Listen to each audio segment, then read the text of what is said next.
Novelteers! I find that a lot of first-time writers decide to self-publish after being rejected or just completely ignored by traditional publishing houses. But indie publishing should not be your plan B. The way you decide to publish affects everything from the type of genre you write in to the length to the tone. And this is what we're going to go over today. Hi, Novelteers. I'm Devlin Blake, novel writing and self-publishing expert, book coach, published author, and former ghostwriter of 200 books. If you're writing a book, check out my Novel Writers Club at the link below. So what the heck do I mean when I say that indie writing affects your story and should not be your plan B? Let's start with genres. Paranormal romance, Regency romance, dystopias, zombie stories, which is technically another type of dystopia, magical boarding schools, and vampire stories aren't currently in favor in traditional publishing. Well, there are others, but those are the main ones that are not in favor in traditional publishing right now. But they are actually still incredibly popular in the self-publishing spaces. Readers still love them, but they aren't going to have the breakout success of Harry Potter or the Hunger Games or Twilight. And without the breakout success possibility, traditional publishers are just not interested. But if these are your genres, you can still sell plenty of books to support yourself, just not enough to support a big publishing house. I actually go into genres in more depth inside my membership site. But now that we've talked about genre, let's talk about length. Traditional publishing houses will still focus primarily on print books. A book that is considered too long or too short isn't really worth printing because it's hard for print books to earn back their printing cost when it goes outside the magic number guidelines. However, indie published books focus mostly on ebooks, so length doesn't really matter. In fact, short targeted ebooks, known as novellas, which is a novel under 50,000 words, means little novel, does very well as self-published books. They also enable you to write more in less time.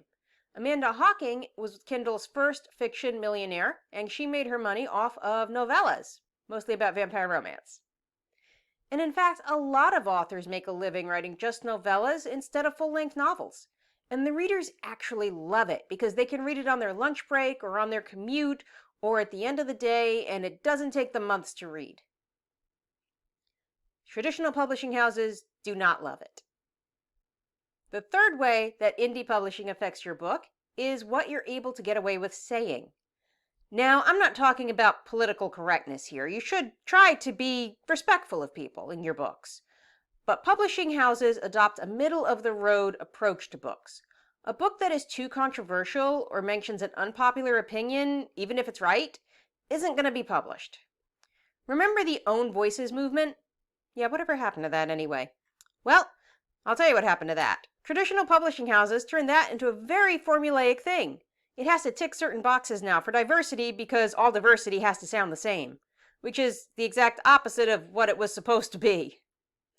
Suddenly, there was only one way to write and own voices, even though the point of it was to highlight different experiences that each person has and actually show off diversity instead of being reduced to representatives and palatable mainstream stories.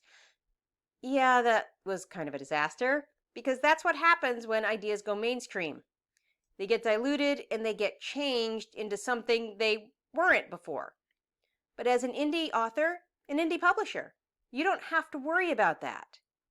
So that's 3 ways of why choosing self-publishing over indie publishing affects your book, even before you write it. Self-publishing should never be a plan B. It's something to embrace right from the get-go, before you even write a word. We're living in the greatest time in history to be a writer, the rise of the indie publisher. You want to take full advantage of that. My membership site, the Novel Writers Club, can focus on showing you how to write and publish for the indie author market. More writers are living their dreams now than ever before in history, and I want to help you succeed in this brave new world of publishing. You can check that out at the link below. And remember to please like and subscribe for more videos on writing and publishing your novel in this brave new world. Until next time, this is Devlin Blake saying right on.